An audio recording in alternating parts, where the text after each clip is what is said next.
You're muted. Hi, Lori. I do that all the time. How's everybody?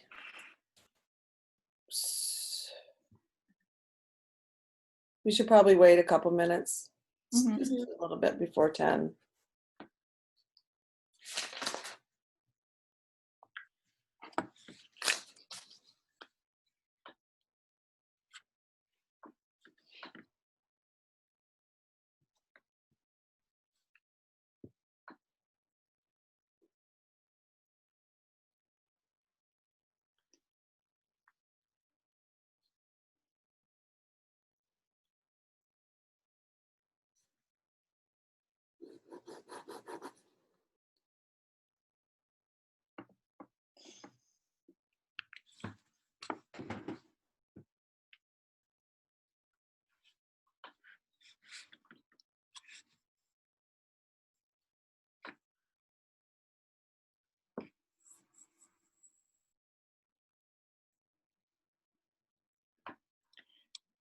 So for everyone that just joined, we're just going to give it a few more minutes to let some other people join, and then we will start.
It's so quiet, isn't it? This is the only thing about being virtual is like if we were all in a room, like there'd be talking and but when you're on like a screen, everybody's just kind of working, waiting, you know?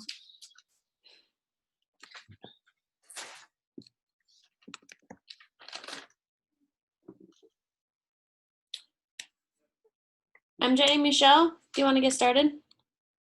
Sure. Sure. Okay.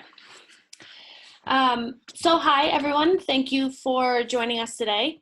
I just quickly wanted to reintroduce myself.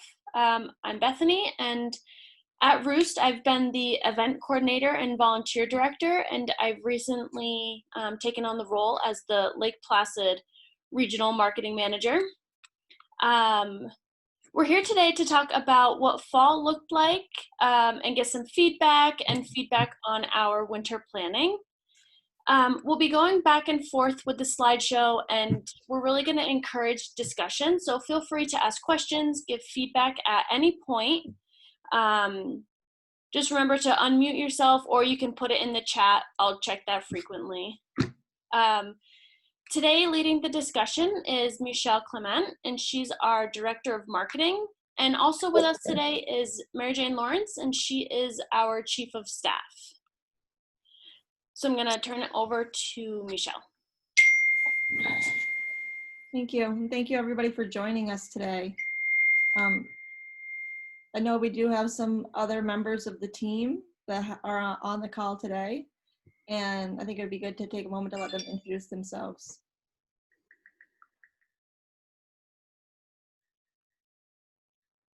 So we're gonna start a roll call going to the photos. I can start. My name is Brooke, and I am the content manager here at Roost.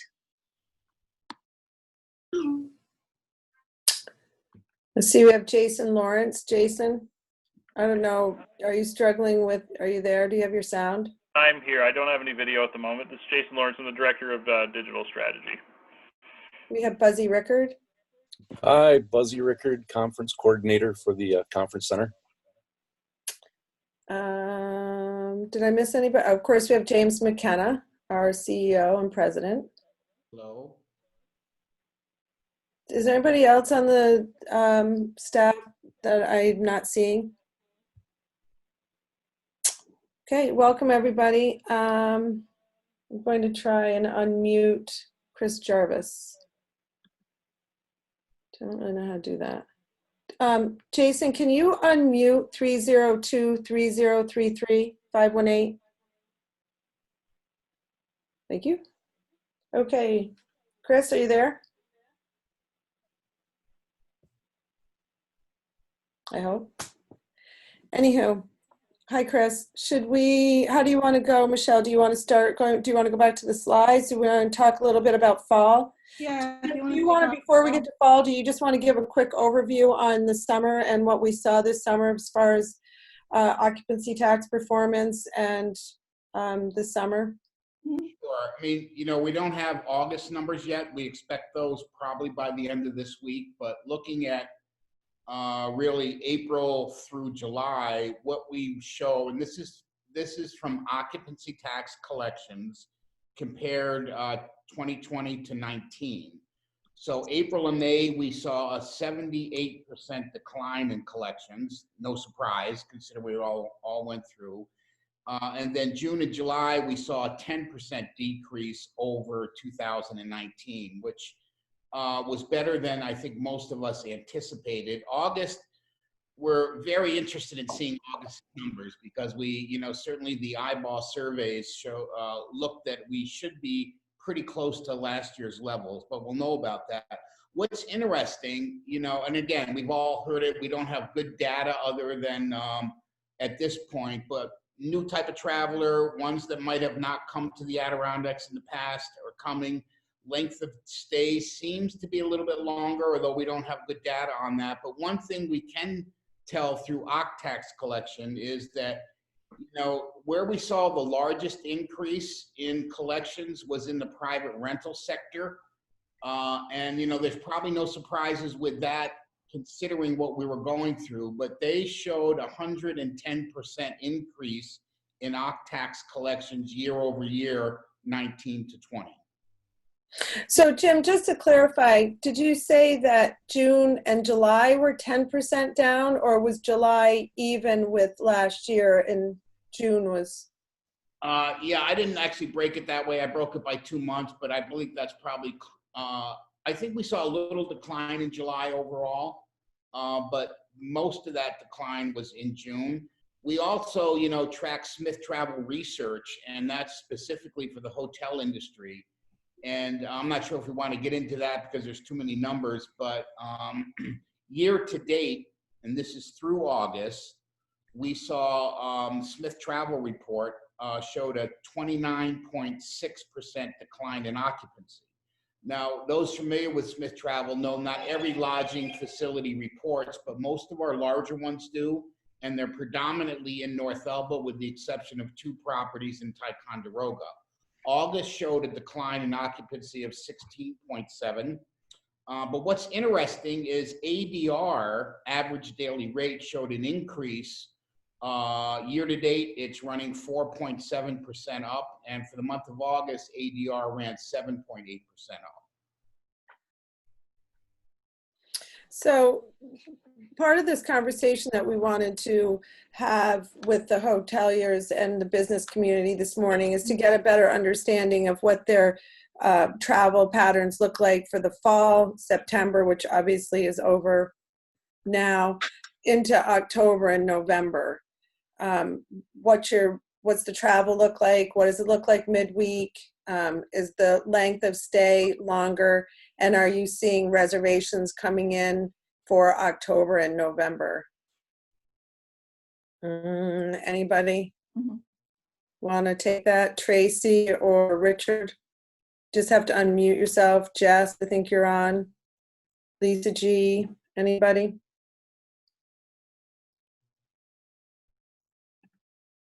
There are a lot of shy people. I don't, maybe they just are not able to unmute themselves.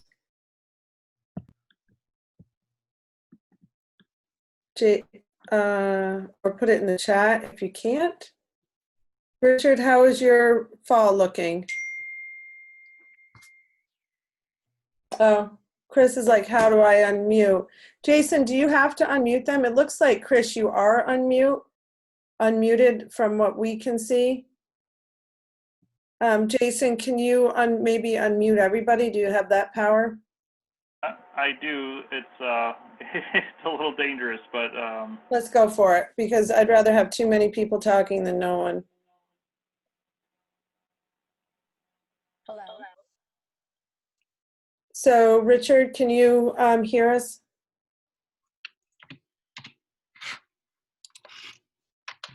So it looks like, Jason, it looks like on the screen that everybody's still muted.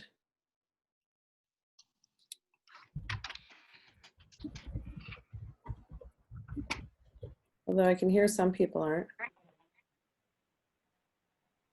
Anybody want to jump in? Richard or Tracy? I have a mountain traveler survey, none. Can you hear me? Yes, who's that?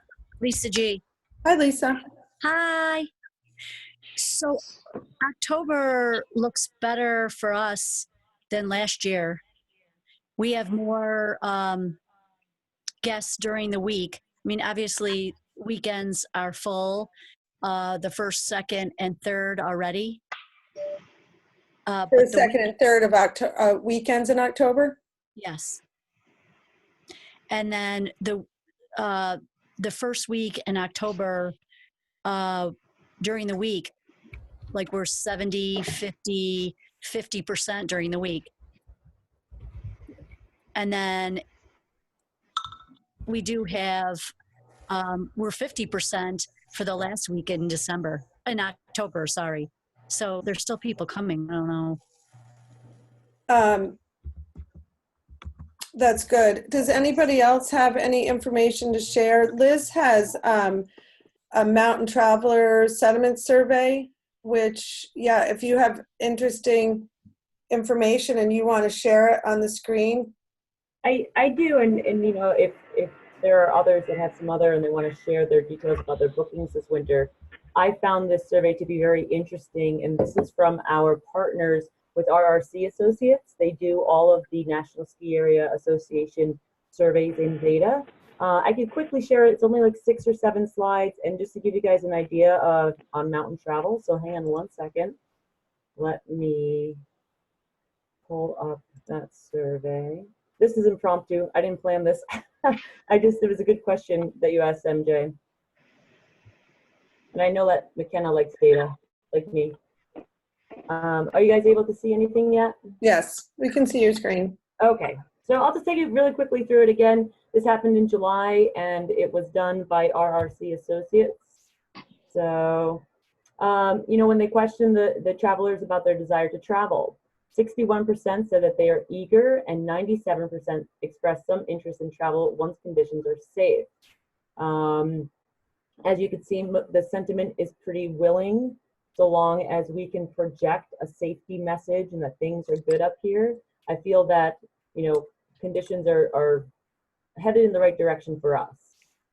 Ski and snowboard travel patterns. This question was, do you anticipate your skiing and snowboarding travel patterns changing next winter compared to your usual travel pattern? 20% said yes, 50% said no, and 30% were on the fence. Surprisingly, that, you know, you assume that the 50% who said no are those who are getting in a car. Maybe those who are getting on a plane are the ones who said yes. Concerns about starting to travel. The top concerns regarding travel for mountain travelers are safety of air travel, which again, our location to so many major metropolitan areas are fantastic. Going to COVID-19 hotspots, very concerned. Inability to maintain social distancing. And again, I think a lot of our messaging in our, you know, whether it's social media or websites, showcasing our safety measures, I think will be very important. you know, and then you could look down. I'll put this link to this survey in the chat, so then That would be great. Yep, through the details a little bit more. New destination or familiar destination. This is kind of interesting. 63% say that they plan on visiting a destination that they visited before. 13% are willing to try something new. And again, 23% are unsure at this time and are the influenceable segment.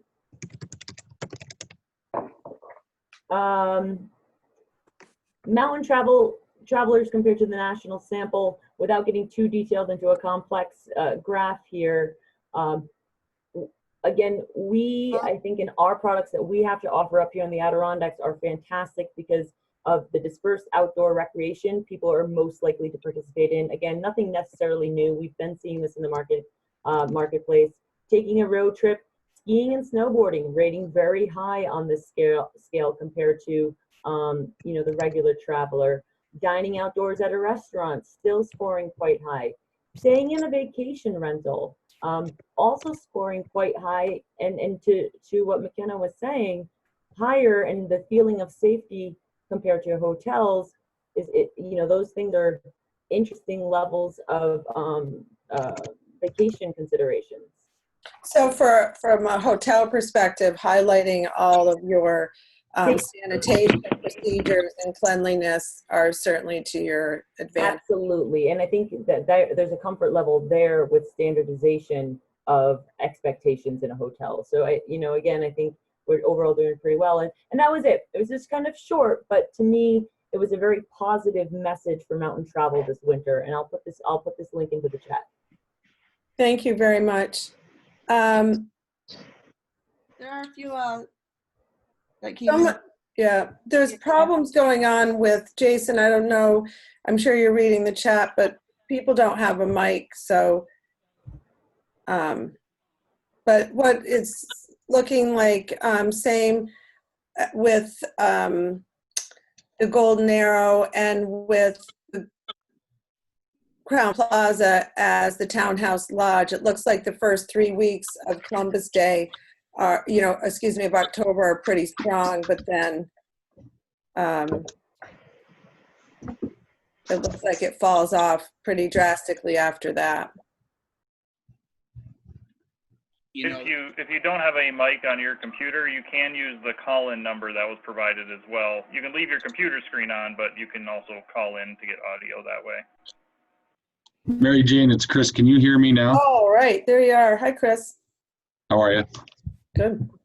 Sorry, I gave up the phone and connected this way. So, how do you have anything to share about how your fall is stacking up, Chris? yeah, October's looking strong. I mean, the same as everybody, I'm sure we've all seen a dramatic decrease in any group business that we may have done typically, but we've definitely made that up with leisure travelers. So we've pulled ahead for the month of October at this point, and yeah, that definitely is where the demand is. We're starting to see a little bit more for November. November's still kind of lagging a little bit behind, but the booking window seems so short that I'm not terribly worried just yet. I just think October's where the demand is right now for sure. And do you see, Chris, midweek as well? Yes. Yeah, we're going to be pretty steady right through leading up to our closure date, where we're going to close down for a few days for some projects at the end of October. But yeah, we're pretty steady. Weekends, of course, are still, you know, busier, but yeah, the midweek is coming on strong. Whoops. I don't know what I just did there. Sorry, Michelle, go ahead. All right, we're continuing to hear and even see in some of our web traffic that booking window is definitely much shorter than traditional years. Is that what it sounds like that's what you're also seeing as you go into October, November? Yeah, I didn't know if the booking window could get shorter than what it had been. I mean, it had already gotten shorter since 08, but yes, it's definitely shorter yet. So for us anyway. So, Michelle, do you want to move into talking about November and some of the things that we're working on and get feedback from the hoteliers and the community members? Yeah, we're definitely looking right now on, different ways and messaging that we can put out there to position ourselves as we go into that November, that really pretty much that post-Columbus Day through early December pre-holiday time period of, what kind of positioning can we put out there to, encourage people to visit Lake Placid, visit the region, as opposed, and, maybe fill some of that void that's left behind from Can-Am. Throwing out some ideas is really focusing in on that quiet and cozy, ability to learn new experiences, weather dependent, that is, there is still opportunity for some of the outdoor recreation, as well as focusing on shopping, kind of a romantic quiet getaway, escape, escape the kids a little bit. And also that opportunity to work and learn remote, enjoy some fresh air as well. Are there, this is where we really wanted to have the discussion and seeing, are there, packages that you may be putting together for November that we can help get the word out about? Are there some different offerings that you're looking at? Anything that we can know that's really happening with our businesses and within the community would be really helpful if we can help tie that into the messaging and the stories that we're putting out there. So I guess for a question for probably the Golden Arrow and the Crown Plaza, if anybody's on from the High Peaks Resort, is, obviously those weekends where Can-Am has filled the hotels, do you have a process, or, Hampton Inn, Tracy from Hotel Northwoods, what's the strategy there? Are you thinking that you're promoting something specific, or what are your thoughts to try and help just replace that business? I guess it might have to go into the chat. This is Garrett. Can you hear me? Oh, righty. Hi, Garrett. Yes, how are you? Well, hello. Doing great. So we're kind of in a unique situation ourselves. We're going to be taking about half of our inventory out of circulation right around the middle of October. So we're anticipating with a lowered inventory to hold our own in terms of local corporate travel and that sort of thing. We are looking at working on package promotions, but we'll sort of see what we get. We're in the same boat as Chris, as the booking window is so short at this particular time that we don't know. We have no idea what will materialize November wise, but are putting together some packages and promotions, and we're going to hope for the best. Thank you, Garrett. Again, Michelle, talking about the shopping packages, what you and your team had talked about a little bit, and the pre-holiday shopping. People aren't wanting to go into malls necessarily to shop for the holidays. And yes, people do shop a lot online, and we want to talk a little bit, we have a kind of a community marketing thought, which would be, more regional, close in to, shop local. But then we're talking about getting people even from a couple hours away to, to come for the day and shop local and eat, and kind of that pre-holiday. Michelle, do you want to take that? Yeah, definitely what I'm also reading and just seeing and experiencing as well, looking at holiday shopping, is it is going to be a little bit different this year. I think everyone's quickly learned in 2020 that 2-day shipping window is no longer a thing. So, looking at shopping for the holidays, people are starting to think, shopping early, how can we space out and leverage, in past years, there was many of like the Holiday Village Stroll and other community-based events that were focused on holiday shopping, as well as Small Business Saturdays, and kind of pushing that critical mass of activity for small business into one specific day or weekends or into those holiday spots. So how can we, starting early November, start telling that story of shopping early, shopping local, shopping small, and really highlighting some of the very unique shopping opportunities and open air spaces that Lake Placid has to offer.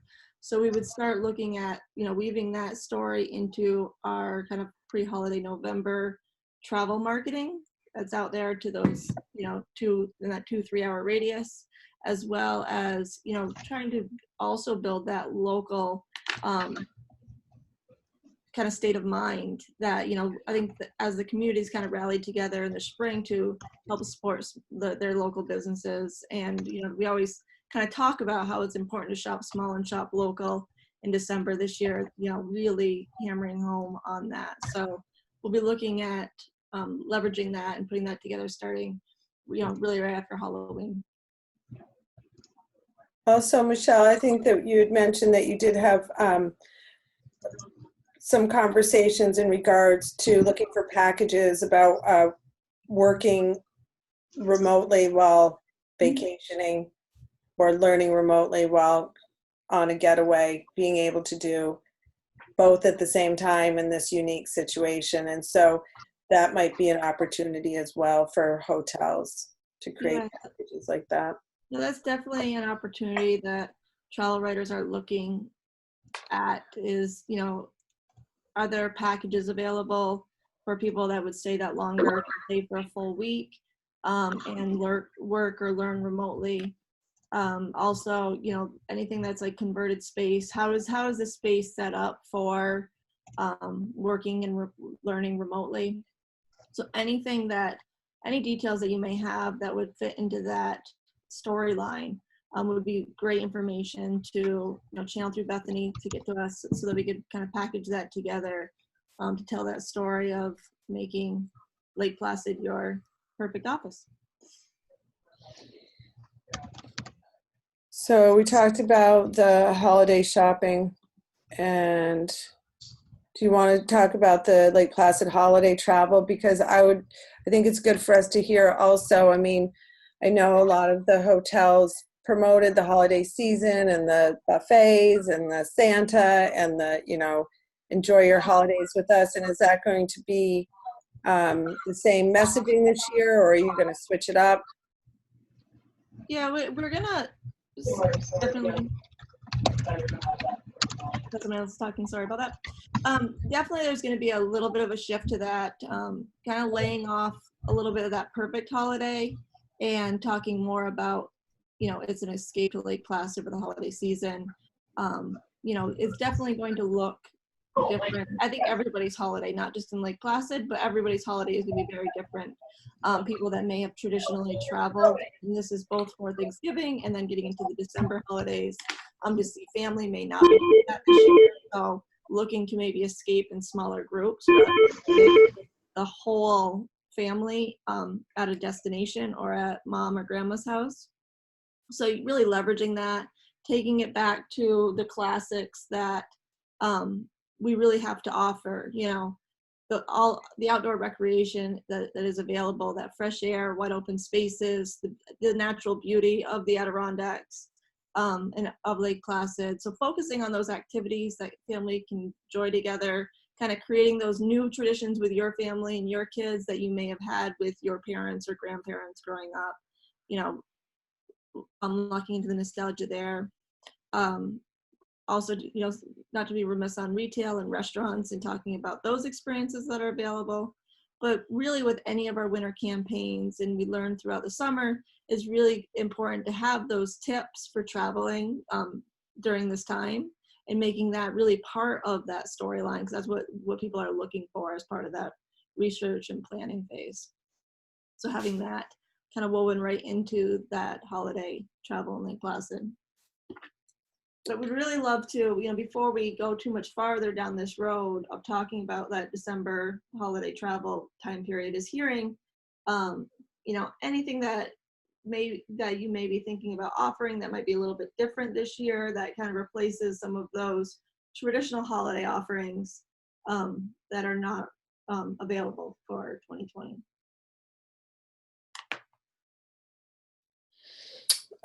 Chris, since you have audio, how are you managing the holiday season this year? Are you pivoting at all? I know that we talked about the Holiday Village stroll, and I'm going to let Bethany talk about that, but in general, the holiday season? We really don't have that situation. Anytime a guest leaves something behind, we contact the guest and ship it to them. And anything of value. Wait, Chris, we're talking about packages for the holiday season, or how you're going to handle as far as, promoting the holidays? Anything of value, like a cell phone, if we don't contact or can't contact the owner, then we end up turning it over to the local police department. Chris is on another call, so maybe we can mute him. I just muted Chris for a moment. Yep. Anybody else want to jump in as far as the holidays? I know. Sorry, Mary Jane. That's okay, Chris. You're back. Your question, I'm sorry, was about holidays? Yeah. Do you talked about a plan for the holiday season this year? How you promote it? We've made the decision we're not going to offer we've done a visit from Santa package in the past, where Santa went and visited families in their guest rooms. We don't feel comfortable doing that this year, so we've unfortunately pulled the plug on that. And we're just going to focus on touting the beauty of the place for the holiday season, all there is to do in the area, and making it a family thing. We're not going to do I don't know, and maybe you spoke to this, I'm sorry I got interrupted with another. That's okay.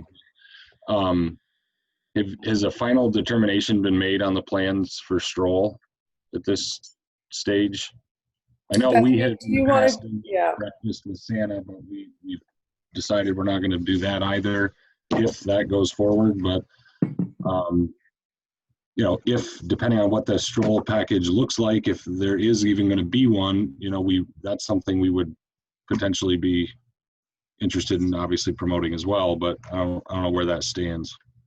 Bethany, do you want to jump in there for a minute and just give everybody an update on the stroll and where we are with that? Yeah, absolutely.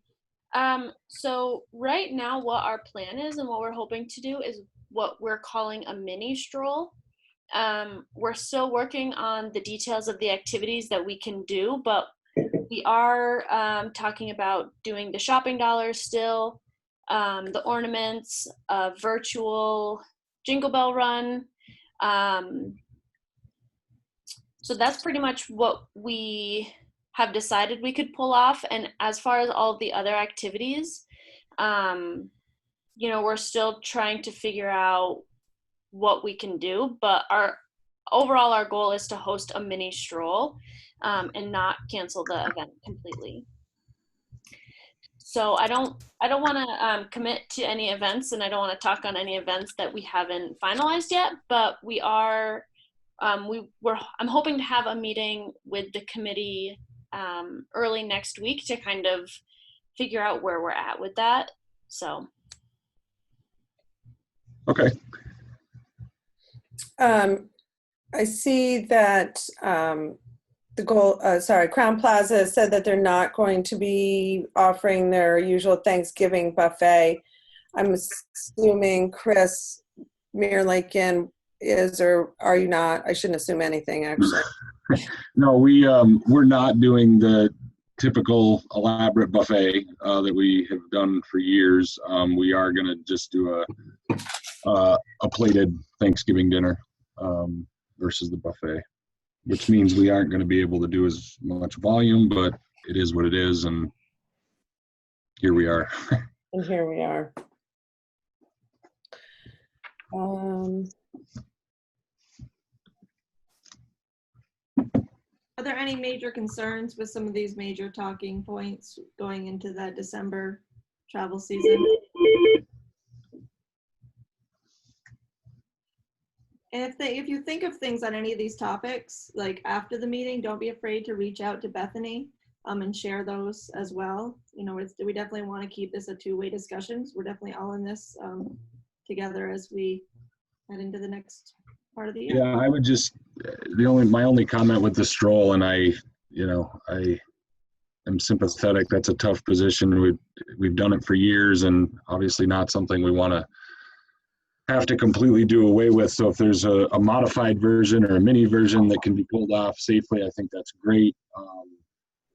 And I don't know what everybody else's experience has been as hoteliers necessarily, but I think it's very wise to proceed with caution when it comes to any kind of quote unquote activity that involves congregating people, because I know our experience has been, you can tell people the rules, the guidelines till you're blue in the face, and everybody thinks, oh yeah, that's fine, I'm good with that, right up until the time that the activity takes place, and people are not all parents are diligent in supervising children and enforcing rules. So I just think it's going to be extremely hard, if not impossible, to pull off any kind of a physical activity or gathering and do it safely despite your best efforts. But I agree.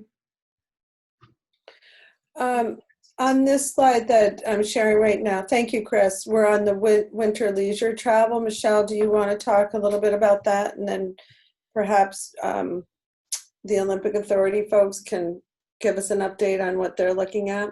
Mm-hmm. Yeah, so really leveraging, you know, a lot of people are looking towards, similar to over the summer, we saw a lot of people looking to, you know, re-engage with nature for the first time. And so when it comes towards winter and, you know, getting outside and experiencing the outdoors, you know, why not come to Lake Placid? Because we have that legacy of doing it for over 100 years. So really capitalizing on America's first winter resort, the way we've been perfecting playing in the outdoors, you know, keeping that fresh air destination, plenty of activities, and making sure, I may sound redundant, but that we do highlight tips and the safeguards that are in place. So again, as travelers are being inspired to travel with that information, we can help convert them to actual travelers by easily providing them with information on the safeguards that are in place. And we talked a lot about, Michelle, that the unknown will make it harder for the traveler to make the decision. So, right, you know, first thing, one of the first things and easily to find is, you know, okay, so if I'm going to go skiing, how do I get my lift ticket? How do we get up the lift? What's going on with restaurants? Is there food there? What about the bathrooms? Is there ski rentals? Like all those things that we can easily disseminate that information, we're going to have much more success. And not just at Whiteface, but at any of the cross-country centers, you know, any of whatever's going on at Mount Van Hovenberg. Mm-hmm. And I think there's also that piece of setting their expectations in advance. And I think we learned this pretty quickly if we look at back towards May and even looking at Memorial Day weekend, when we first entered into phase 4, was it? Phase 3, phase 4, it's all kind of blurring together now. But when people first started saying, oh, the North Country is open, and they were traveling up here and getting out of their vehicles and like kind of out of shock that even though we're open at reduced capacity and there was masks and all of that. I think people have now accepted that piece of it, you know, but, you know, making sure it still stays top of mind, but those next pieces of, you know, setting expectations, making sure people understand that you need to have a plan in advance with regard to dining because we are at reduced capacity, making plan B, you know, looking at those different pieces. So making sure to continue to put that into our messaging is important. And here are some of the key primary topics that we will be including as well in that winter leisure travel campaign and landing pages.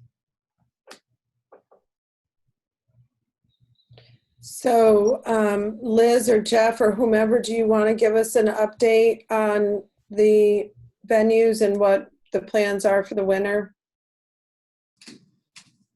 Scott here, MJ. Oh, hi, Scott. I'm sorry. I didn't know you were on the call. That's okay. I'll let Liz jump into here in a second. Some of the specifics we cannot, we're still working through and getting them on, as it's there's a lot of statewide protocols that are being developed. So what I can share is that, yes, absolutely. We are anticipating launching a campaign that we call Know Before You Go, which will alert our visitors who, where, when, how, what's the best way to, all those questions that you answered, the lifts, the bathrooms, food, our queue lines, everything and all those protocols will be sorted out. We plan on doing pre-arrival emails with that information. We plan on having social and web posts with that information. And we're also hopeful that any pre-ordering or anything like that as it would relate to rentals or a lunch pack or any of that stuff is also thought out, and our e-commerce platform could handle something like that. So a lot of this stuff is being laid out. We're optimistic. For those of you on the call, just so you know, we've seen a record amount of sales for season passes. And that does not include our Canadian guests. So we're anticipating yet another layer or wave if and when or however that border opens. Scott, can you give us an idea when all these pieces will be available to help push out this information? I know you said you're going to do emails and social. Do you have a deadline for that? Yeah, so one of the lessons that we learned in the spring was that a lot of mountain resorts kind of all went to the state at separate times and in different ways. What the ski industry is doing as a whole is, I guess for lack of a better word, aggregating or compiling all opening procedures for the industry as a group. So that is in with the state, and as the state kind of releases any protocols and all that, then we'll be able to take those next steps and identify exactly, dates and timing of tactics. So I really can't, I don't want to say, oh, it's going to be X amount of bathrooms outside, or it's going to be X amount of this or that. So we just don't know any of that information just yet, and I don't want to just give out bad information. So are you waiting for the state to say Correct. You have to have X amount of bathrooms outside and you can only, is that kind of what you're thinking? Or well, it's more generic than that. We basically presented our plans, and those plans need to be approved as an overall protocol. That's all. So that's out there with the state, and basically then the whole industry has that blueprint. So do you have a goal for the date for opening the mountain? Are you still looking at the weekend before Thanksgiving or Thanksgiving weekend, or? Well, the mountain is open now, but skiing, of course. and we're open. But for skiing, with a little help from Mother Nature and some of our snowmaking plans, I think we're trying to open on a traditional opening day. Mm-hmm. The other question is, so you're after Columbus Day weekend, traditionally, I believe you don't offer the gondola or, of course it's the Whiteface Memorial Highway. Are you going to be running things on the weekends now? The hope is to run those as long as we can through the weekends. And additionally, with the Cliffside Coaster coming online, And of course, the gondola and the zip lines already up online and open. Yeah, we're hoping to keep everything rolling through the weekends as appropriate, as weather and as staffing allows us to. So, hopefully, like I said, I think in the next week or two, we should know exactly what what the industry guidelines are. Chris, do you think? It's Chris over at the Mirror Lake Inn, and I don't think I heard you speak to this, but just curious because I've read a lot of other ski destinations that have gone to a reservations only model. Yeah. Is Yeah. that something that you guys have talked Well, about? I'll jump in there a little bit. And like Scott's saying, though, everything is very fluid, and we certainly don't want to release information that tomorrow could change, as we've all experienced with COVID. But, the generalities, Chris, on that is that no, our goal and what we're anticipating is not going through any type of reservation system. And we are hoping that our philosophy can be anyone who purchases a ticket or product with us will be able to use that product when the mountain is open and available. And so the idea behind it is spend your money with us, know that you can ski if things are open. And how we're going to actually be monitoring that on the back end is, again, all anticipating some ticket controls. And so there may be volumes set where on key days there may not be tickets available. So the recommendation to purchase in advance, lock in your tickets now, is very important to guests. But please don't go forward with anything yet. As Scott is saying, that is, it may all change. But that's just to give you guys a general sense of where we're headed. Yeah. And one of the things that we can share with you too is we are, I don't know if you heard, but we are, confirming with guests the safety protocols and or a health screen with certain guest groups, specifically our Learn to Ski programs. If you're in a 12-week, a 6-week, an 8-week program, what have you, we will be asking for those guests to pre-screen the night before. We'll have waivers the night before, and it's basically a pre-arrival communication that is going to be quite robust this year for different demos of our guest arrivals. I have a question for our hotel partners so that we're kind of in sync, and if we can be, what are your cancellation policies in general and or as they relate to government travel restrictions?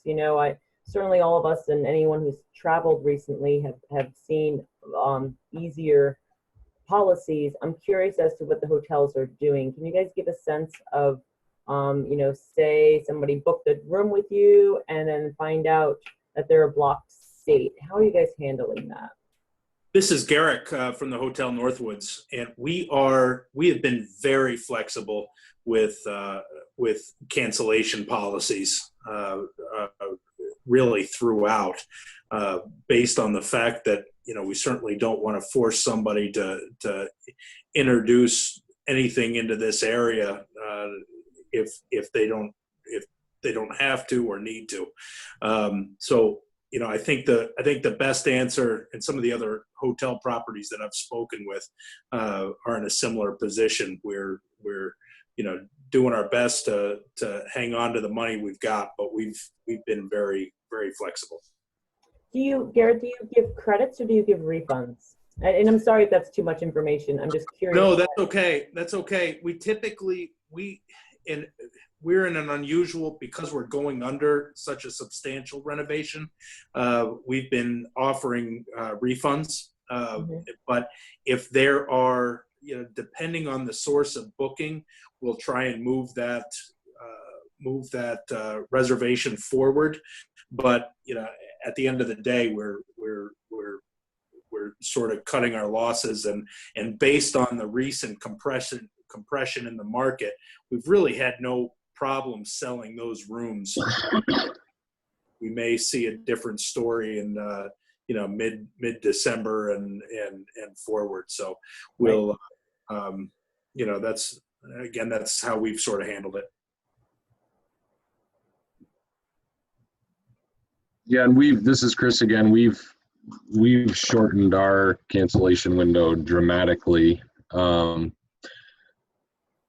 we'll probably continue to do so until things improve considerably. But we've kind of like Garrick been very flexible. I mean, if somebody happens to call to cancel inside the shortened window, if their reasoning, and whether they're honest or not, but if their reasoning is that someone's ill or not feeling well, we're pretty flexible. We'll try and get them to switch dates to a future date, establish a credit. But if they're ultimately looking for a refund, we'd rather refund the money than, like he said, force somebody to come into the area and into the hotel that would be a potential health risk. It's just not worth it. So we've been very flexible, and I think people appreciate that as they're making travel decisions, to know that they have flexibility in order to be comfortable to make the reservation in the first place.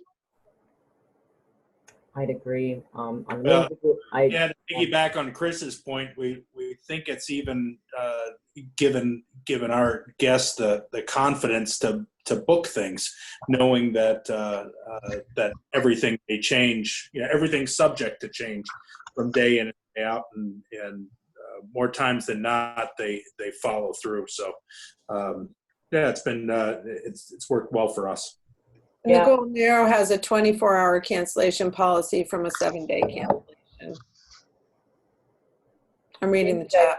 Thank you guys for those insights. Yes, on a personal level, I've done a little bit of like resort traveling this summer, all safe, all outdoors, but I've had up until you check in 100% free refund or refund on your hotel room. And that was shocking, but you know what? It enabled me to watch that Essex County tracker from Vermont and say, can I go? Can I not go? I'm going to book it anyway in hopes that it turns over. So yeah, there's a lot to go through there, guys. And I think your message of flexibility is absolutely key. The only other thing I wanted to bring up, MJ, if it's okay, I know Terry is still on the call from Orta. If he could jump in, if possible, with some form of an update, as we've been talking with Can-Am. I'm not quite sure where we're at with that, but I do know that talks continue. But Terry, maybe you can jump in and share with this group a little bit about where we're at in terms of hockey and Can-Am, CHE, et cetera. Sure. Just want to make sure, is my microphone working properly? Yes, we can hear you. Okay, thanks. Yeah, just real quick. I've been in regular contact with the folks at Can-Am and CHE as far as their tournaments. I know from the hotel properties, they've been in contact directly with you as well. As it sits right now, what Can-Am has shared with me is they have formally/informally canceled their October tournaments here. And that is based on the guidance and guidelines, honestly, that we're getting from New York State, that we're not allowed to have any sort of hockey play and thus tournaments. So they've put the word out that their tournaments won't be happening. On a positive note, we do have ice back on in the arena here, and we'll be bringing the 32 up very shortly. We've got hockey practices that have started with Northwood. Some of the other youth organizations, we've got some interest, and in fact, it looks like Paul Smith will come over and be practicing on our ice as well. We have programming for stick and puck programs for the public, which will be open up to the public, as well as public skating. That'll be coming along very shortly. I'm sorry, did you say stick and puck? Yes.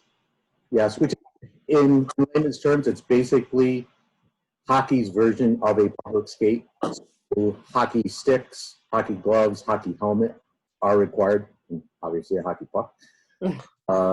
Those are coming along with the programming. But as far as a full circle back to the hockey play and tournaments, As soon as we receive guidance from New York State that we can have them, we've got plans in place. It depends on what that guidance is, on what we can do, whether it'll be locker rooms included, whether it'll be what the occupancy rate will be. We know, when a Can-Am tournament comes in, and we've got 48 teams here with a couple thousand people. That's a far cry from the count of occupancy that we have of 150 now that we're allowed, up to, I thought 1,000 is a large jump. So we're just waiting and seeing with a positive attitude. And that's where we sit today. Yeah, thanks. And Terry, I just wanted to underscore, MJ, I just want to underscore that this is statewide. So whether this is Buffalo or Syracuse or Lake Placid, the guidance is all the same everywhere. So that's what I think. I just wanted to make sure that was underscored in what Terry was saying. Terry, so can you just touch on the public skating? So one of the things that we've been talking internally is this summer, a lot of the success was the weather. It was so beautiful. People could be out in the open spaces for hours on end. This winter obviously is going to be starting, like today. It's terrible out, and it's hard, where to send people to go inside and things that they can do to enjoy. And we understand that's kind of just the world we live in. But this winter, with the opportunity, this fall and winter, is there an opportunity, and do you plan on offering more public skating? I know, obviously, we're hoping the Oval will be open, but indoor skating, is that something that you're looking at increasing? Absolutely. And again, we're somewhat limited, or we are limited with the fact that I've got only the 80 rink on right now. We're working through some maintenance issues in our refrigeration plant. Hopeful to bring the 32 rink up next week, which then I'll be able to fully program those public programs. But in answer to your question, MJ, yes, public skating will be regularly scheduled. Again, without formally saying what our schedule is, my intent is to fully offer regularly scheduled times on certainly Friday and Saturday nights inside, as well as a few times during the week, even in some local, for some local pricing and for the local folks. Outdoor, as far as the Oval, we look to open that up as soon as possible. In the winter, I've been trying since I've been here to stretch it as early as possible. We've stretched it by a couple days. Last year, I think it was December 5th. Again, very, very much weather dependent. But with all good intentions, we will have public skating indoor and out, obviously based on the state New York sets for us. And just a little caveat to that, one of the guidelines we think that we're going to have to follow through with is that it will be a reservation-based system, or at least an online system for purchasing. So we know there will be limitations on the number of people that we can have on the ice at a time. So in our minds, and what we plan to at least start off with is a count of 20 to 25 skaters on the ice, and there'll be 1 hour skate sessions. And again, we're looking to put that reservation system online. So that, again, is you're just waiting for the state's guidelines to be able to offer that. Is that correct? We've got the availability to do that now from the state, but because of where we are as far as programming and timing and availability of ice, I've been limited thus far. But I'm hopeful that will change in the next 5 to 7 days. Oh, great. And one of the things that for this call, for everybody on the call, all of the Lake Placid Olympic sites, including Whiteface, will be sending the daily calendar to your inboxes, to the front-facing guests. So we upgraded that at the end of the summer. I think that went really well. But it'll also give your staff the ability to print out a schedule. We're still working on how many days that schedule is going to be, but you will have a real-time daily grid sent to you for all what's happening, what's open, the hours, and any of that.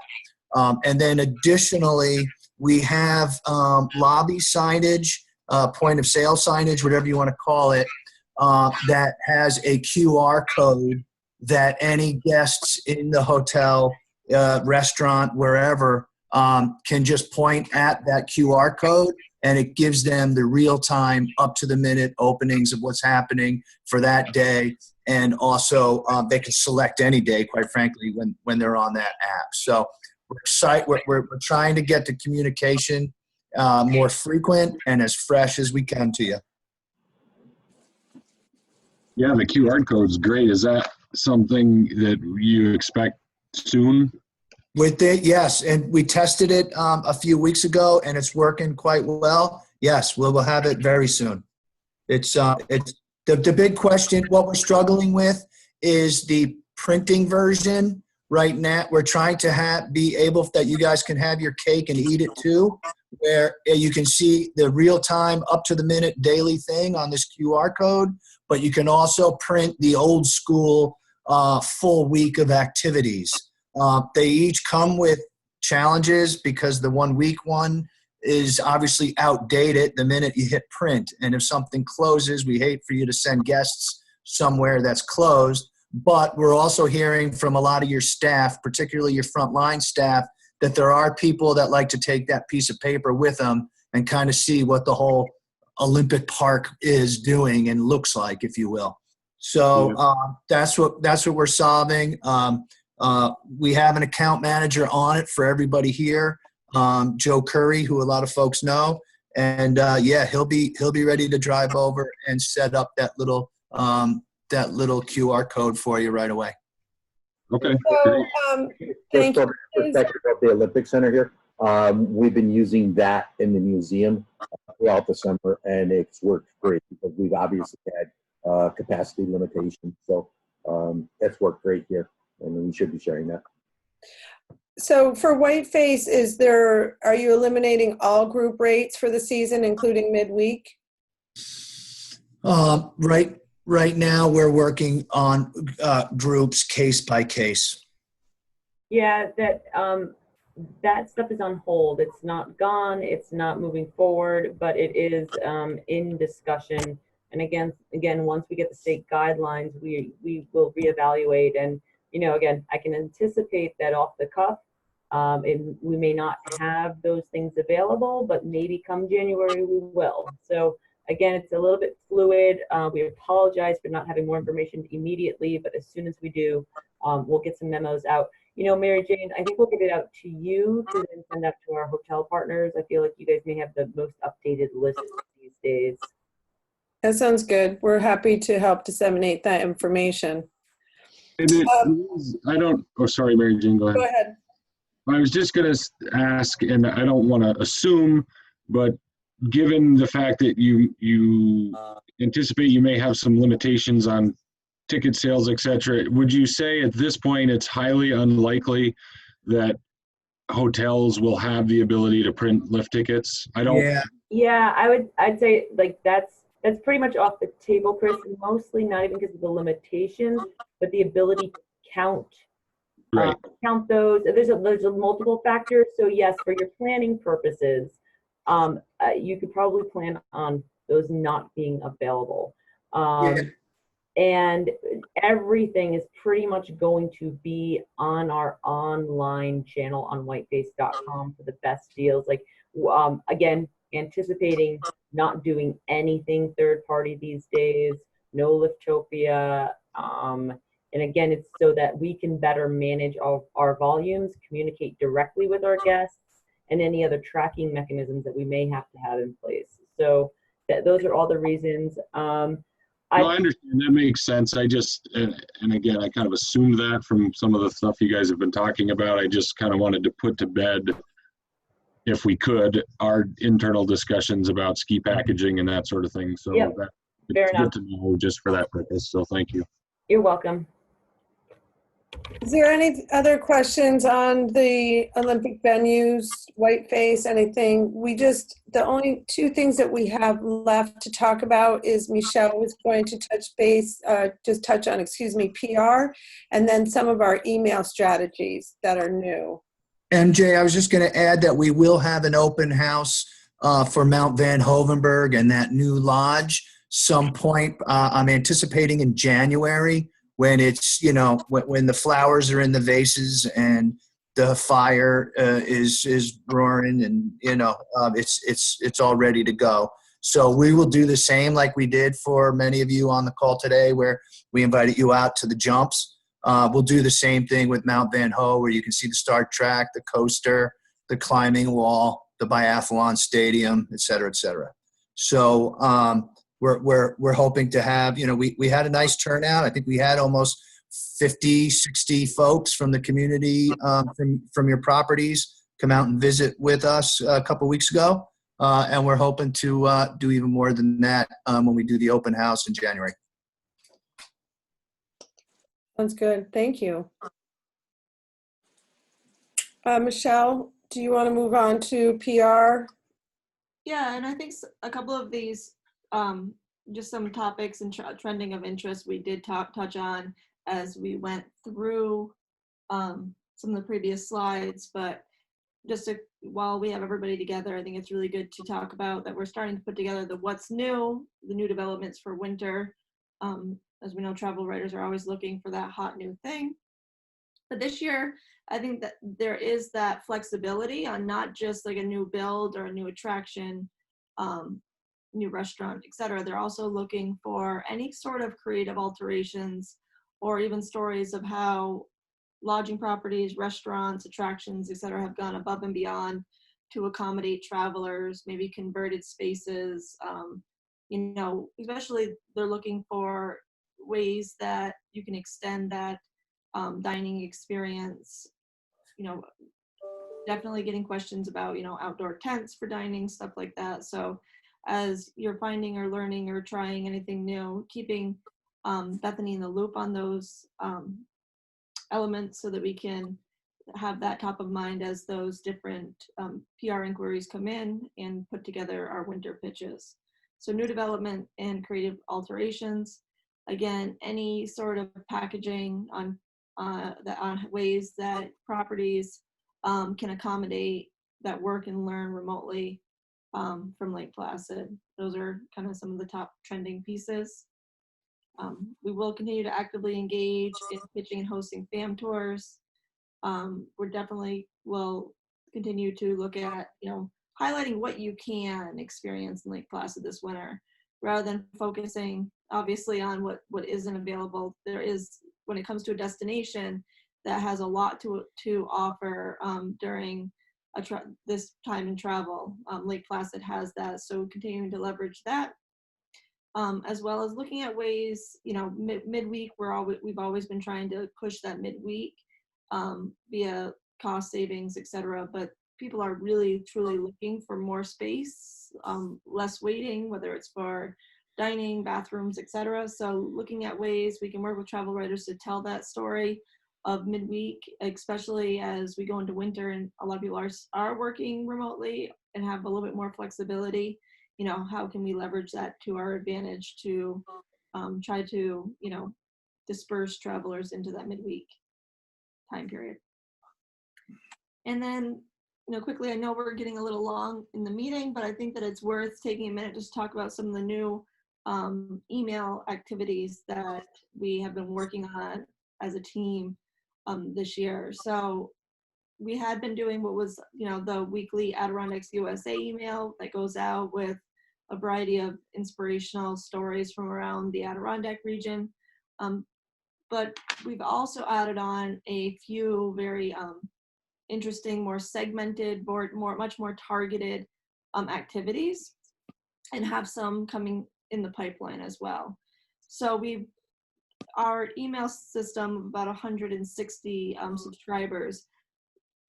Over time, we've been trying to really segment them out based on interest. Are they interested in skiing or hiking or arts and culture or family travel? Really understanding what they are most interested in, so we can send them that type of content as opposed to kind of just throwing a spaghetti at the wall, hoping that there's some sort of topic in there that is interesting to them, but really much more targeting the emails based on the content that traveler is most interested in.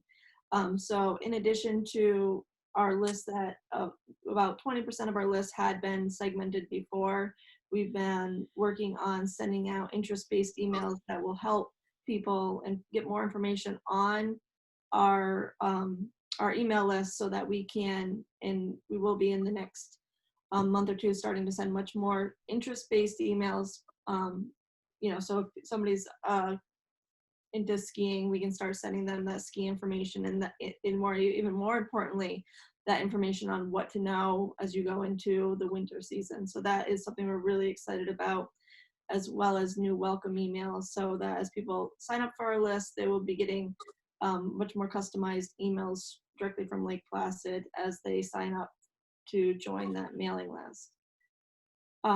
But one of the coolest things that we tried this year and have seen some success with is what we're calling abandoned content emails, which is kind of a made-up name a little bit. It's very similar to what in the industry is called abandoned cart emails. So you're online, you're looking at a new winter jacket, you're kind of clicking around, and you may or may not have added it to your cart, and then suddenly an hour later or the next morning it appears in your email. That type of technology. So what we've tried for over the summer and have seen really good open rates with and engagement with emails is for hiking content. So if anyone ended up on the website and are in our email list, even though they're not signed in, if they click on the website, end up on a different, whether it's a hiking listing or a hiking story, information with regard to hiking, and they're poking around, we will then send them we do send a follow-up email that has some recommended hikes based on their skill set, leave no trace information, signing up for the Love Your 80K pledge, very targeted information on what they need to know before taking a hiking trip, because we assume by them visiting lakeplacid.com and looking at hiking information and looking at multiple pages that they are interested in looking at hiking in the area. So let's provide them with the information that's important. And Michelle, to that point, is not only hiking information, like you said, the pledge and the leave no trace, but also alternative hikes. Yes. Right. So, yeah, So to try and alternative hikes disperse. that would be also better for different abilities of hikers, and trying to disperse them to areas where there's not as much use. So that is one thing that we tried immediately with hiking this summer, and thought that would be a good test. But seeing the success of that kind of same concept, if you're looking at a jacket and you do get that email with that same jacket that you like, you tend to click on it. The idea of creating content that is very similar. So if people are looking at our ski information or our the winter pages, we can then remarket to them within a we can pick that time frame, 24 hours, 48 hours, and send out a very customized email based on not just their interests, but their behaviors. So that is really exciting, and something that we really look to leverage as we go into the winter season, much more based on the tests we ran with the hiking stuff over the summer and now into fall. And then Michelle, do you want to just touch on the new welcome emails? Yep. So the new welcome emails will, and like I said, anyone that signs up for the contest or signs up for more information, they would get an email immediately from Lake Placid that's got some more inspirational content that's engaging. Part of that welcome email series also, anything you need to know for first-time visitors, as well as trying to get that their interest preference, so we can make sure that their next emails are much more specialized. Thank you. Is there any questions or anything that you want to bring to our attention, something that we're doing that we should be doing more of, or not doing that we should be doing? I mean, we are committed more than ever to collaborating and understanding that, you know, our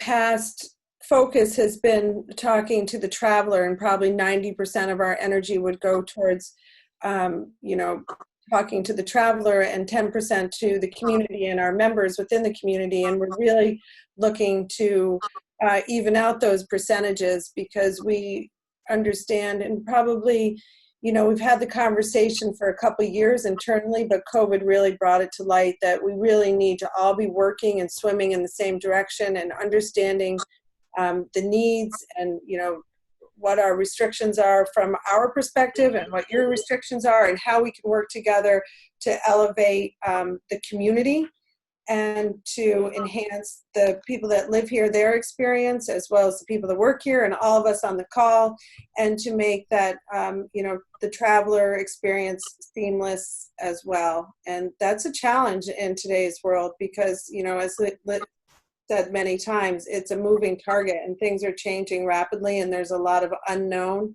in our future. So we're trying to work with what we do know, proceed forward, understanding that at any point we need to be flexible and able to pivot and able to disseminate information and a change of information very quickly. And so that's where we all need to work together.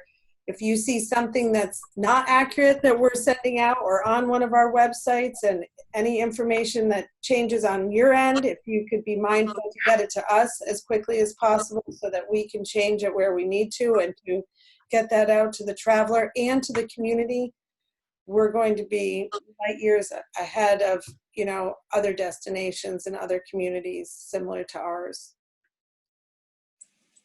I think the one lesson we definitely learned as well this year too is, you know, any planning that we're doing, we're always looking to plan as far advanced as we can and have things set, but being able to create a plan that can pivot very quickly and watch what's going on, and ramp up or ramp down and adjust as we need to is really critical.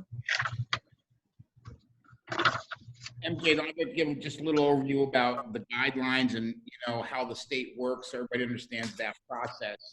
I am on what's called the North Country Regional Control Room. That group has been meeting 4 times a week, and 2 of the times we are engaged with the Central Control Room, which is the Albany-based one for the entire state. And as issues come up within our region, or guidelines that we feel should be customized or identified, it goes through our regional control room to the state control room, and then that's how it goes up the ladder. Ultimately, it's you know, the New York State Department of Health, high level, are making the final decisions in consultation with the governor's office and others. But that's the process that's set in place. If you have things that you feel should be addressed, you know, feel free to get them to me, and we can put them on the radar screen of our regional control room. So keep that in mind. And all the information we're still hearing and getting is that we're going to be operating in this mode for a while in our future. So the better we understand it, the better we make sure that we stayed with the protocols and the guidelines is going to be important to us.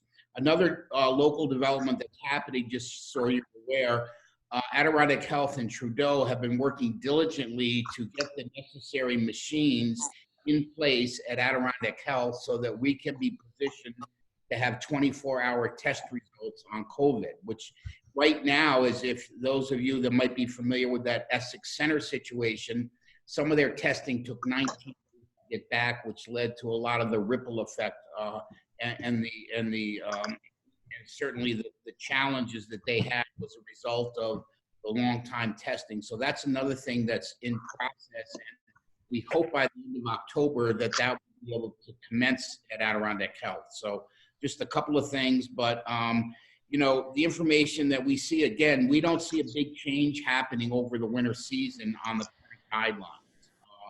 Certainly things change rapidly, but what's been going on in some of the clusters down in the southern end of the state, what's going on around the country is probably says that we're going to be in this mode for a while longer. Jim, there's also a question on the Empire State Games, and I can just speak to that briefly. We have been in communication with our sponsor, Community Bank.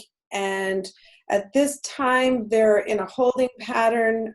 They wanted to readdress it in October. There's been conversation about having some virtual competitions, maybe some of the things that are more individual sports, whether that's the Nordic skiing. But at this point in time, we're on hold, but our position is probably not looking great for 2021, unfortunately. Whether we can create something that just kind of keeps the buzz going about the Empire State Winter Games, maybe something very similar to the Holiday Village Stroll. You know, going back to Chris's point, we're certainly not ever going to do anything that would jeopardize the safety and health of the community. But if we can be creative about just keeping the name out there for the year, knowing that when we get back in 2022 that we won't be, you know, starting from ground zero again. So just trying to keep that, you know, the events and those special activities top of mind is really the goal.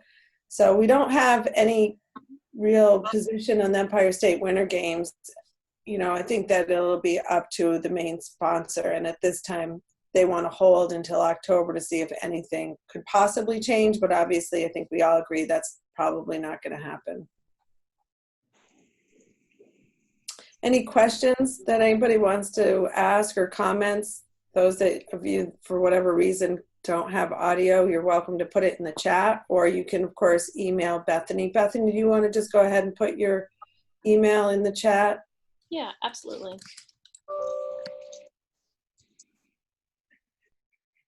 Jason, can you copy that and send it to everyone?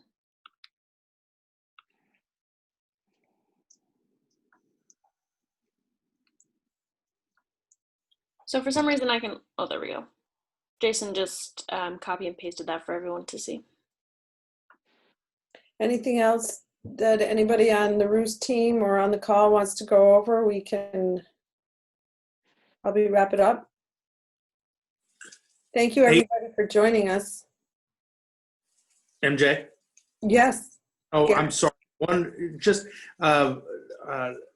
Just to be clear on the Can-Am, what did we take from that? Is Can-Am not coming in the fall? Do we know? Or That's was it still my understanding from what Terry said at this point in time. They've canceled their tournaments for the fall. Is that your understanding? I heard it was October. Right now, October is canceled and based on state regulations, and that they continue to assess as that move forward. But at this point, there's no Can-Am for October. Okay. So we're doing a month at a time. When Okay. the state comes out, they're not anticipating, I don't think, November at this point either. Great. Thank you. Mm-hmm.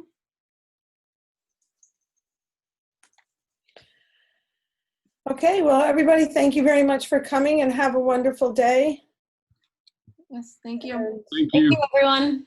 Bye-bye. Bye.